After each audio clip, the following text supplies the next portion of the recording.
Salut, c'est Mathieu Delpech. Je viens d'arriver à Orsières-Merlette. Et là je fais un petit footing de décrassage pour faire tourner les jambes après le voyage. Lever un peu les tensions d'être resté assis dans la voiture. Et en fait je viens de rejoindre mon entraîneur Nicolas Martin pour faire un petit stage en altitude afin de finaliser la préparation à l'OCC qui a lieu dans 3 semaines à Chamonix. Et donc je vais vous raconter un peu ce qu'on fait, alors c'est parti. Là, on est à 5h20 de sortie. Super course de Juju. 5e jour de stage ici à Orsières-Merlette.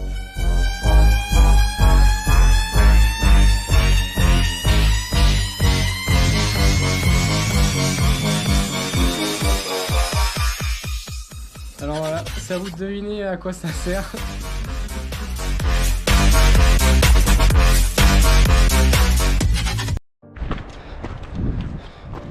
Voilà, premier jour de stage. C'est parti pour une grosse rando de course. Là, on a 5h20 de sortie. Ça va faire 6h.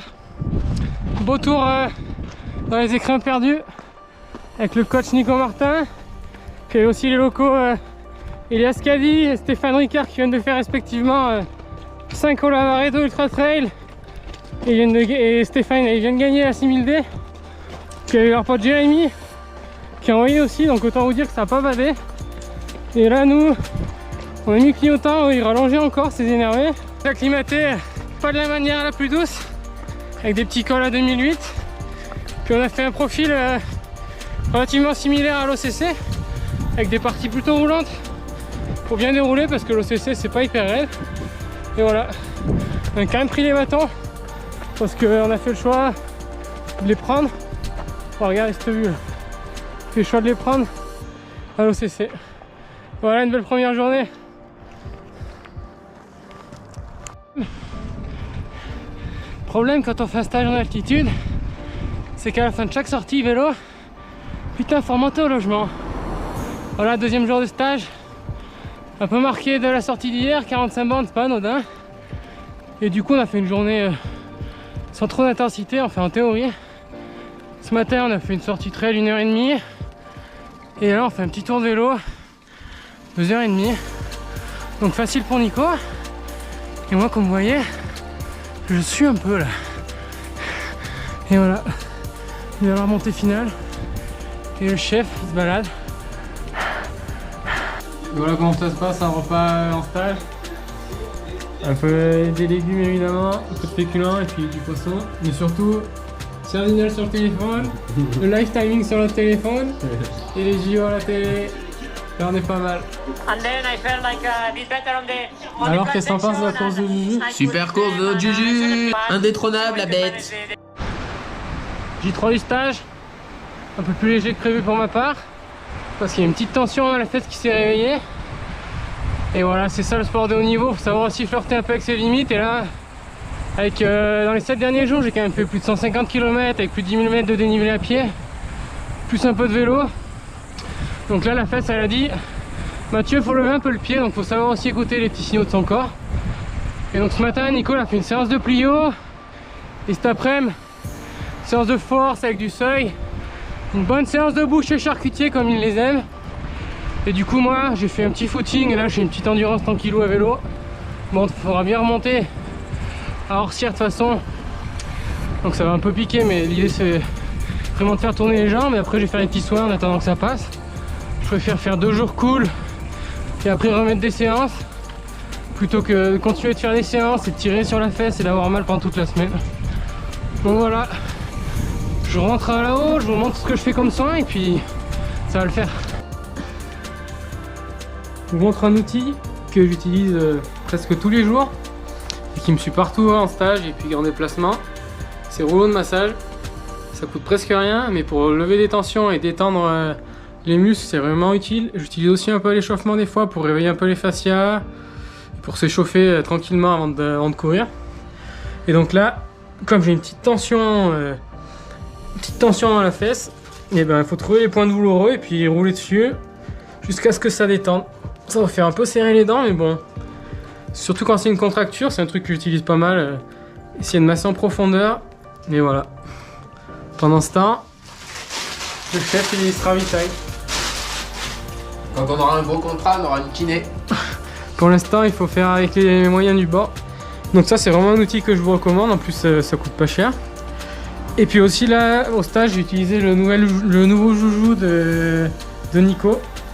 Alors voilà, c'est à vous de deviner à quoi ça sert. Et puis aussi là, j'ai le Compex, j'ai utilisé en décontracturant. Mais un premier truc dans lequel il faut investir, c'est rouleau de massage. 5e jour de stage ici à Orcières-Merlette. Là, je suis à 2300 mètres. Aujourd'hui, on reprend les séances et aujourd'hui, c'est séance de descente. Séance d'excentrique, 2 fois 400 mètres de dénivelé négatif. La fesse est un peu détendue, donc c'est cool. Je suis quand même monté tout au mini-trot pour moins tirer sur les fessiers qu'en marchant vite. Et donc là, je vais descendre par cette arête. Hop, 400 mètres de dénivelé négatif. Et ces séances d'excentrique, c'est quand même assez clé dans les longues distances parce qu'en descente, en fait, on casse de la fibre. C'est des gros travails mécaniques. Et donc, il faut s'entraîner à en faire. Et sinon, les premières descentes, ça va bien. Puis après, on a tout cassé, on n'arrive plus à remonter. Parce qu'en fait, le muscle, il s'allonge en même temps qu'il se contracte. Et ça, au niveau mécanique, c'est hyper taxant. Et là, on est à 2 semaines et demie. Donc, je vais faire une dernière séance. Après, faut pas trop en faire. Parce que même si on n'a plus trop de courbatures, eh bien, ça peut laisser des micro-lésions dans les quadris. Donc là, je fais une dernière séance de descente à 2 semaines et demie. Cet après-midi, une petite récup avec Nico. Et voilà, sortie récup après la séance de descente de ce matin. Et comme d'hab, une énième remontée à Orcières-Merlette avec le chef. Et comme il a envie de rouler et qu'on est à récup, on va lui poser quelques questions pour qu'il reste tranquille. Dis-nous Nico, c'est quoi l'intérêt de s'entraîner en altitude? Alors il y a plusieurs intérêts. On va dire que pour ceux qui veulent faire des compétitions en plaine, on va plus venir chercher un petit peu un boost au niveau hématologique. L'autre intérêt, quand on pratique le trail comme nous, c'est de pouvoir venir s'acclimater vraiment en conditions d'altitude. Ce week-end, il y a eu Sierre-Zinal par exemple, qui est une course où il y a une longue partie au-dessus de 2000. Là, c'est important d'être acclimaté. Tout l'intérêt de venir. Ça n'arrête plus. Je suis de lancer. On va se faire doubler là. C'est dur. Allez, je lui pose une deuxième question. Dis-nous un peu qu'est-ce qu'il faut surveiller au niveau de l'entraînement, de l'alimentation, de l'hydratation quand on est en altitude. Alors déjà, c'est pas mal. Avant de venir en altitude, c'est là. Merde, je me suis trompé de route. Vas-y, reprends.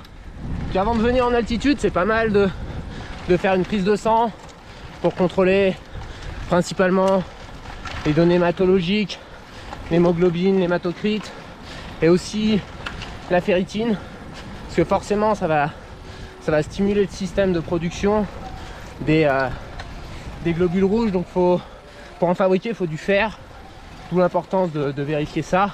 Si c'est très effondré, qu'on est proche de l'anémie, il ne faut pas aller en altitude. Quand on est en altitude, c'est bien de se supplémenter en fer. Ensuite, pour le reste, faut majorer l'hydratation, majorer la prise de glucides. On dépense plus d'énergie. Et au niveau de l'entraînement, il y a un stress qui se crée. Donc les 3, 4, 5, alors après ça dépend de l'habitude de chacun. Premier jour, on ne fait pas des grosses charges. Et globalement, on diminue aussi un petit peu sa charge globale quand on est en altitude, parce qu'il y a un autre stress qui est ajouté lié à cette altitude. Donc faut aussi apprendre à se connaître, hein. C'est comme tout, le corps il s'adapte de mieux en mieux au fil du temps, mais voilà. Après sur les durées, idéalement on parle souvent de 3 semaines. Après quand on a l'habitude d'en faire des stages de 10, 12, 15 jours, ça peut suffire pour créer des adaptations. Ok, merci Nico. Une dernière petite question. Comment tu as structuré ta prépa au CC et où t'en es là? Eh ben, j'ai fait un début de saison qui était très correct. J'ai des excellentes sensations. C'est pas vu forcément sur la première manche des Golden. Après, je fais une très bonne course chez moi aux passerelles. J'ai remporté la course de sélection. Mais j'ai chuté à 500 mètres de l'arrivée. Et du coup, ça m'a entraîné un petit souci au niveau une douleur au niveau costal. Du coup, j'ai dû alléger un petit peu l'entraînement jusqu'à début août quasiment. Et là, par contre, ça revient bien. Je sens que les sensations sont bonnes. Et là, il reste 3-4 gros journées de travail avant l'affûtage de l'OCC. Et voilà, je suis plutôt en confiance. Après, il y a un énorme plateau, donc pour projeter une place, c'est difficile, mais quand on l'a gagné une fois, on a forcément envie de réessayer. Donc voilà, ce sera l'objectif. Après, il se passera ce qui se passera le jour de la course.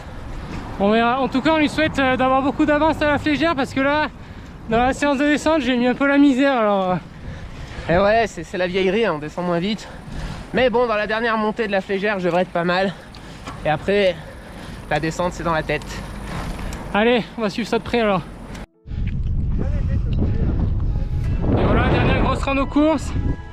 On est à 15 jours de la course. Et là, on est à la Grande Autane, des 1780 mètres, avec Stéphane Ricard, le champion des raquettes. Pas à la sortie des écoles, hein, sur la neige. L'idole du gars français. Et voilà, je vais te regarder à la vue. Et on court tranquille. L'idée, c'est de faire encore de l'endurance. Et voilà la vue depuis le balcon. Ici, il y avait la Grande Autane qui nous narguait depuis le début du stage. Donc ce matin, on y est finalement allé. Monter dans la vallée, puis toutes les crêtes, Grande Autane, Petite Autane, c'était magnifique. Après, on a fait un peu de tempo dans le vallon derrière. Puis sinon, on touche un peu à la fin des grosses séances de cette prépa. Demain, on fait encore un petit peu de tempo à plat, une petite plio. L'après-midi du vélo en récup. Avant une grosse sortie, exactement 2 semaines de la course jeudi, 5 heures de vélo en endurance critique. Donc je pense que je serai pas en état de vous filmer la remontée à Merlette, donc je fais la conclusion maintenant. Toutes les grosses séances de la prépa sont faites. Ensuite on va rester ici jusqu'à dimanche, mais les derniers jours ça sera un peu plus light. Pendant ce stage j'ai fait des séances d'endurance avec une intensité un peu plus élevée que je fais d'habitude. D'habitude je vais un peu plus cool, on va voir si ça paye ou si je vais être fatigué, mais normalement ça devrait remonter. Et puis voilà, comme d'hab, j'espère que ça vous a plu. Et puis si vous avez des questions, c'est dans l'espace commentaire. On pense au petit pouce bleu, à s'abonner, ça motive pour faire des vidéos. Et je pense que d'ici l'OCC, je vous ferai une petite vidéo sur le matériel et l'hydratation et que je vais utiliser. Et puis voilà quoi. Allez, ciao ciao.